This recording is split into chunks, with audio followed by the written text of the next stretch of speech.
Why did a sultan who ruled with poetry and the sword choose to drink poison with his own hand? And how did his search for eternal youth push him into madness? History tells many stories of kings and sultans, some remembered for their victories, some for their art and learning, and some for their cruelty. But once in a while, there appears a ruler whose death is more shocking than anything he achieved in life. Al-Mu'tamid of Seville was one of these men. He tried to defeat time itself, and it destroyed him. In 11th century Al-Andalus, a land of silk, poetry, and endless battles, Al-Mu'tamid shone brightly. He was praised as a poet king, a clever ruler, and a patron of one of the richest courts in medieval Spain. Yet, even in all his luxury and power, he feared growing old. The passing years, the weakness that comes with age, these were enemies he could never beat in war. Hoping to escape them, he turned to alchemists and their potions. He began to drink mercury mixtures, believing they would cleanse his blood and keep him young, but instead of healing him, they poisoned him. As his mind and body failed, Al-Mu'tamid fell into madness and pain. In the end, he died not surrounded by poems and glory, but broken by the very cure he had trusted. This is the story of Al-Mu'tamid, the Sultan of Seville who drank mercury to stay young, and whose tragic fate became a warning about pride, superstition, and the danger of trying to break nature's laws. To understand Al-Mu'tamid, one must first step into the dazzling yet turbulent world of 11th century Al-Andalus. Moorish Spain, a land of shifting alliances, rival petty kingdoms, and cultural flowering, stood as one of the jewels of the medieval Mediterranean. After the collapse of the centralized Umayyad Caliphate of Córdoba earlier in the century, Al-Andalus fragmented into the taifas, small independent Muslim-ruled principalities. Seville, under the Abbadid dynasty, rose to become one of the most powerful of these. Its location on the Guadalquivir River, its wealth from trade, and its traditions of scholarship and art made it a rival to any great city of its time. Into this stage stepped Abbad III al-Mu'tamid, born in 1040, inheriting the throne from his father in 1069. From the beginning, Al-Mu'tamid was a ruler of remarkable contrasts. He was a poet of deep sensitivity, penning verses that still survive today, filled with longing, imagery of gardens, lovers, and the desert winds. Yet he was also a shrewd military commander and a sometimes ruthless politician. His reign took place against the backdrop of Christian kingdoms in the north, growing ever more aggressive in their attempts to reconquer the Iberian Peninsula. Castile, Leon, and Aragon were expanding, seizing Muslim territory wherever they could. Al-Mu'tamid's Seville, though powerful, was constantly threatened by these neighbors and by rival Muslim taifas jealous of Seville's prosperity. Despite the threats, Al-Mu'tamid built Seville into a brilliant court of culture. Musicians, poets, philosophers, mathematicians, and architects were drawn to his capital. His love of verse was legendary. He surrounded himself with fellow poets and scholars, often rewarding them generously. This image of refinement and artistic brilliance still colors his memory among historians. Yet, there was a darker current beneath the splendor. Al-Mu'tamid was known for impulsive decisions and a passionate temperament. He was not immune to superstitions, and he was fascinated by alchemy and the supposed science of balancing the humors of the body. Like many of his age, he believed diseases, aging, and even mood were linked to imbalances in the blood and bodily fluids. Physicians and alchemists offered tinctures to restore this balance, and mercury was among the most potent and dangerous of these supposed cures. As the years of Al-Mu'tamid's reign passed, the pressures around him grew more acute. To the north, the Christian kingdoms, emboldened and better organized, were gathering their strength. Alfonso VI of Leon and Castile, a monarch of exceptional ambition, had unified his realms and turned them toward conquest. In 1085, the shock came.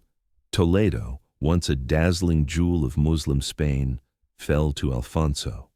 Its capture was a thunderclap that echoed through every court of Al-Andalus, shaking faith in the region's future. For centuries, Muslims had dominated the Iberian Peninsula, projecting confidence and splendor. Toledo's fall broke that illusion.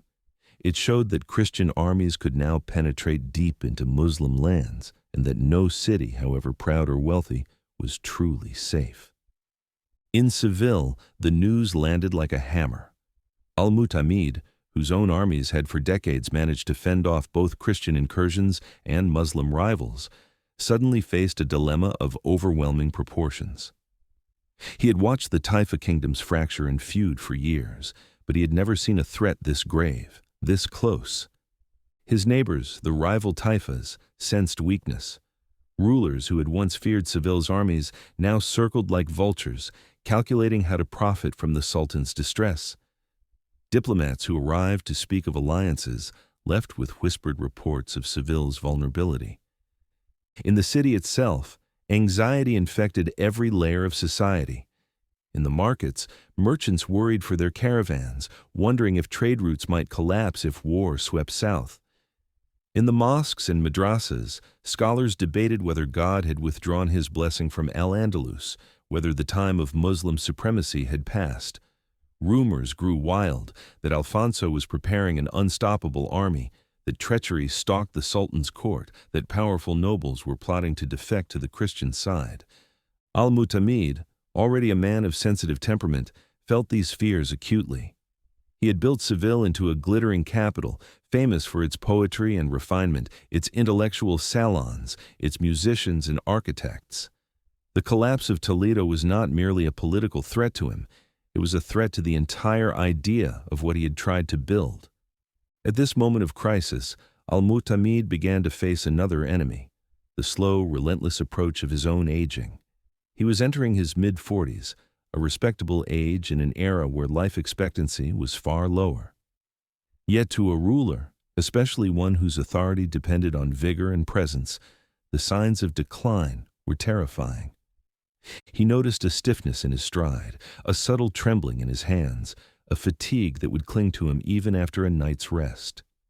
His poetic spirit, that gift which had so enthralled the scholars of Seville, remained sharp, but his body no longer obeyed him with the same ease.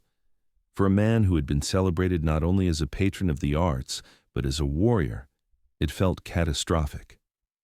The court, ever watchful, began to notice as well. Eyes followed him as he walked, scanning for weakness, for hesitation. Rivals within his own palace saw opportunity if the Sultan's strength faltered.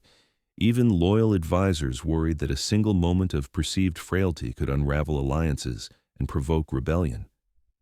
In response, Al-Mu'tamid redoubled his efforts to project power. He commissioned new buildings with soaring arches and intricate tiles, monuments meant to proclaim his continued vigor and command. He organized elaborate poetry competitions, summoning famous poets to challenge him in verse, to demonstrate that his mind was as brilliant as ever. He surrounded himself with the most luxurious silks, perfumes, and precious stones, as if to armor himself against the decay of time. Yet, deep inside, he knew these displays could not hold back the erosion of age. He lay awake at night, haunted by dreams of impotence and defeat, seeing Christian knights riding unchallenged through Seville's gates. Sensing this vulnerability, his circle of advisors turned to medicine. In the medieval world, medicine was a strange blend of what we would now call science, magic, and theology. The best-trained physicians were grounded in Galenic theory of the four humors, believing that disease arose from imbalances in blood, phlegm, yellow bile, and black bile. Alongside them were herbalists steeped in traditional folk cures and alchemists who searched for universal elixirs of youth. It was a world of hopeful experimentation where saffron-infused broths, crushed emeralds, and rare resins from distant lands all promised miraculous cures. In Seville, the brightest minds of the day debated these remedies, eager to please their sultan and to secure his patronage. Among these substances, one stood apart for its strange reputation: mercury, or quicksilver. Since antiquity, this shimmering liquid metal had fascinated healers and philosophers alike. Its fluid, elusive nature was thought to echo the transformative mysteries of life itself. To the medieval mind, something so bright, so metallic, so hard to grasp, surely possessed divine properties. Mercury was praised in certain treatises as a purifier of the blood, a balancer of the humors, a substance so potent that only the strongest could tolerate its harsh powers. In the markets of Seville, apothecaries displayed small vials of mercury like precious jewels, claiming it could drive away melancholy, sharpen the senses, and prolong youth.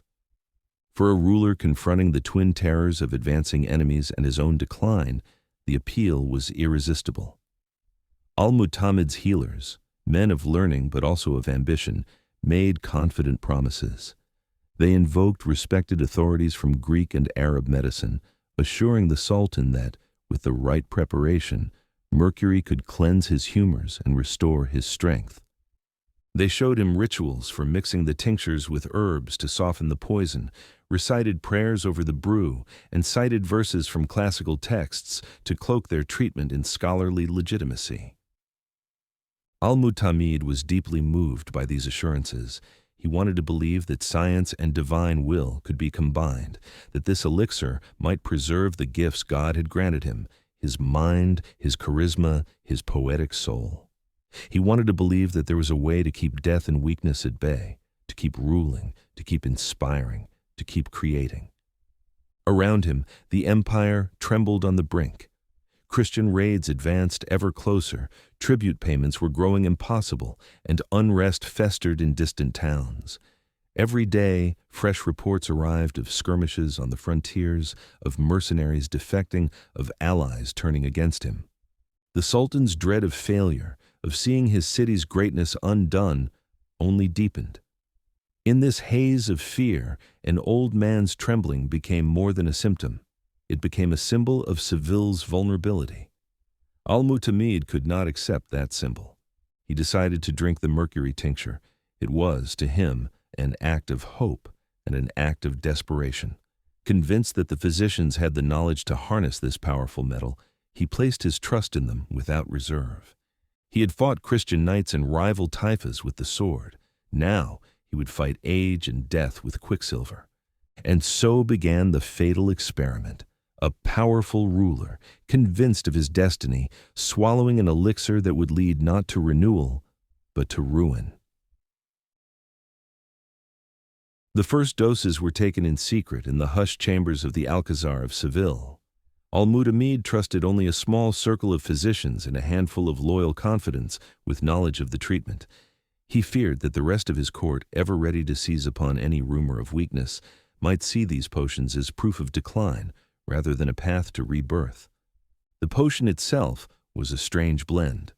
Mercury, quicksilver, was carefully measured and dissolved with bitter herbs, honey, and other infusions designed to soften its deadly power. Each cup was prepared with a ritual solemnity, overseen by the best-trained healers of his realm. They recited prayers from the Quran, evoked the names of great physicians from Persia and Greece, and described the treatment as a gift of divine science. To the Sultan, the ceremonial trappings offered reassurance. He needed to believe that he was not simply ingesting poison, but participating in a healing rite worthy of a king. The brilliant, liquid shimmer of the mercury seemed almost magical, a mirror to the moonlight that flooded his chamber. At first, Al-Mu'tamid experienced what seemed like a miracle. The metallic taste burned down his throat, but with it came a sudden flush of heat, a tingling along his arms, a lightness in his chest. He described it later to his physicians as a powerful awakening, as if years had fallen away in the space of a heartbeat. His mood lifted, his voice rang clearer in the halls, and he moved with a renewed confidence. Within days, word began to spread among his household. Courtiers whispered that the Sultan was restored, that his strength had returned, that Seville might yet stand against the gathering Christian tide. Optimism stirred, however briefly, among his closest advisers. But the human body is not so easily fooled. Within a few days, the tremors returned, sharper, more pronounced. Al-Mu'tamid's hands began to shake, spoiling the graceful calligraphy of his poems. Headaches crashed over him like storms, leaving him curled in agony on his cushions, unable to concentrate or issue orders. His eyesight wavered, blurring without warning, and even the simplest tasks became a struggle. His mood darkened. Servants began to notice him pacing at night, reciting verses to himself in a broken, unsteady voice, cursing unseen conspirators in the shadows. Sleep came only in snatches, punctuated by night terrors of advancing Christian horsemen, of poisoners in the palace kitchens, of betrayal at every turn. The physicians, alarmed by these signs, tried to cut the dosage, urging caution. But mercury is a ruthless substance. It does not leave the bloodstream quietly, and even small amounts over time corrode the body from within. As the days turned to weeks, its poison accumulated in Al-Mu'tamid's tissues, attacking his nerves, his kidneys, and above all, his mind. Soon the Sultan could no longer steady his pen to compose verse. His once famous poetry, so admired across Al-Andalus, turned to meaningless scrawls, phrases that no longer made sense even to himself. When he tried to recite aloud, his voice would break, dissolving into muttered fragments. The loss of his poetry wounded him more deeply than any enemy blade ever could. It was his identity, the part of him that had made him a legend. Watching it slip away drove him further into a spiral of fear and anger. His dreams grew confused and violent. Some nights he believed he was a child again, running through the gardens of Seville with his father, carefree and invincible. Other nights he raged and screamed, convinced that traitors had invaded the palace, that his sons had turned against him, that assassins lurked behind every carved door. The palace was paralyzed by fear. Servants scurried to obey contradictory commands. Ministers tried to keep order, but Al-Mu'tamid's outbursts were unpredictable. One night, he ordered his guards to seize and execute his personal physician, accusing him of plotting to overthrow him with poisoned remedies. The terrified doctor tried to protest that the mercury had been the Sultan's own decision, but he was dragged away and put to death. Others among the medical staff fled the court altogether, fearing for their lives. Seville's government began to fracture under this chaos. Without a stable hand on the throne, rival factions within the palace competed for control. Advisors who had once cooperated turned against each other, each seeking to place their own candidate on the throne. In the countryside, local governors refused orders or demanded new concessions, sensing weakness. Christian forces to the north observed these developments with great satisfaction. Alfonso VI's agents reported back that Seville was leaderless and trembling. The city that had once seemed invincible was now ruled by a half-mad sovereign, unable to command even his own household. Al-Mu'tamid's sons tried to intervene. They begged their father to abandon the mercury, to allow other treatments, or simply to rest. But he refused. In rare lucid moments, he still believed that the agony was a sign that the medicine was working, that the poison was purging him of age itself. He was convinced that if he only endured a little longer, the quicksilver would heal him. In truth, the mercury was killing him cell by cell. His mind, once a luminous jewel of Andalusian culture, was collapsing into darkness. Then came the final act. In a fit of panic and despair, Al-Mu'tamid demanded a greater dose of the tincture, determined to break through what he saw as a healing crisis. His surviving physicians pleaded with him to stop, but he refused. He ordered them to prepare the cup at once. The potion burned him from the inside as he swallowed it, searing its way through his gut, overwhelming his failing organs. Within hours, he was in violent convulsions. Witnesses described a horrifying scene. The Sultan writhing on the cool tiled floors of his palace, foam at his mouth, eyes rolling back, his limbs jerking as if in battle with invisible enemies. He tried to shout orders even then, telling guards to seize conspirators, to defend the walls, to protect Seville. But his words were tangled nonsense, lost in a torrent of spasms. His family stood helplessly by as their father, the poet king, was destroyed by the very cure he had trusted to save him. By dawn, Al-Mu'tamid was dead. The great patron of poets, the protector of scholars, the sultan who had dreamed of eternal youth, lay silent, claimed by the shimmering poison he had so fervently believed in. The death of Al-Mu'tamid sent a shock through Seville that could not be contained. Its court had been held together, however imperfectly, by the force of his personality. Once that force collapsed, a vacuum opened instantly. Within days of his final convulsions, rival factions in the palace began to clash. Ministers loyal to Al-Mu'tamid's sons tried to rally the guard, while other noblemen schemed to install puppet rulers who might appease the Christian kingdoms. The power that had once radiated so confidently from the Sultan's throne fractured overnight. As word of Al-Mu'tamid's death reached the countryside, rival taifas moved swiftly to probe Seville's weakness. Mercenary captains began to plunder outlying territories. Taxes that had once been paid in gold to Seville's treasuries were withheld or stolen outright. Alfonso VI of Castile saw his chance. With Toledo already under his command, he shifted his gaze southward. In 1086, only a year after Al-Mu'tamid's death, Christian forces pressed deeper into the heart of Al-Andalus. The once mighty Seville, weakened by its own self-inflicted wound, was unable to mount a unified defense. Al-Mu'tamid's sons, lacking their father's authority, could not hold the city together. Their legitimacy was fragile, built on the same dynasty that had just seen its sultan die in a haze of madness. As Seville's people saw mercenaries seizing villages and Christian knights demanding tribute, confidence in the abbated line crumbled. The psychological blow was devastating. A ruler whom many had once called the most refined and brilliant of the taifas had ended in an undignified, almost humiliating death. It felt to many like a curse, a sign that Seville had lost divine favor. By 1091, Seville fell to the Almoravids, a Berber dynasty from North Africa who had crossed into Iberia as supposed allies against Christian advances. The Almoravids did not preserve Al-Mu'tamid's legacy. They crushed it. They took his sons captive, dismantled the Abbadid court, and imposed a new order based on their own strict interpretation of Islamic orthodoxy. The dazzling court of poetry, architecture, and music that Al-Mu'tamid had built, a court that had rivaled Baghdad in its day, was extinguished almost overnight.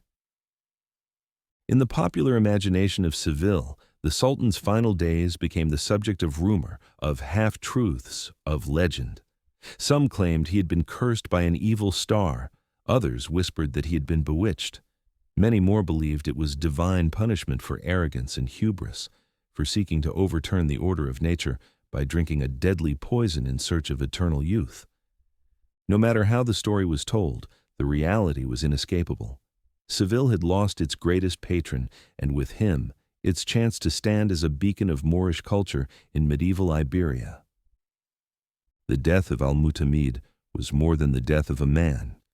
It was the death of an idea, that poetry, art, and human brilliance alone could shield a kingdom against the brutal realities of politics, war, and time.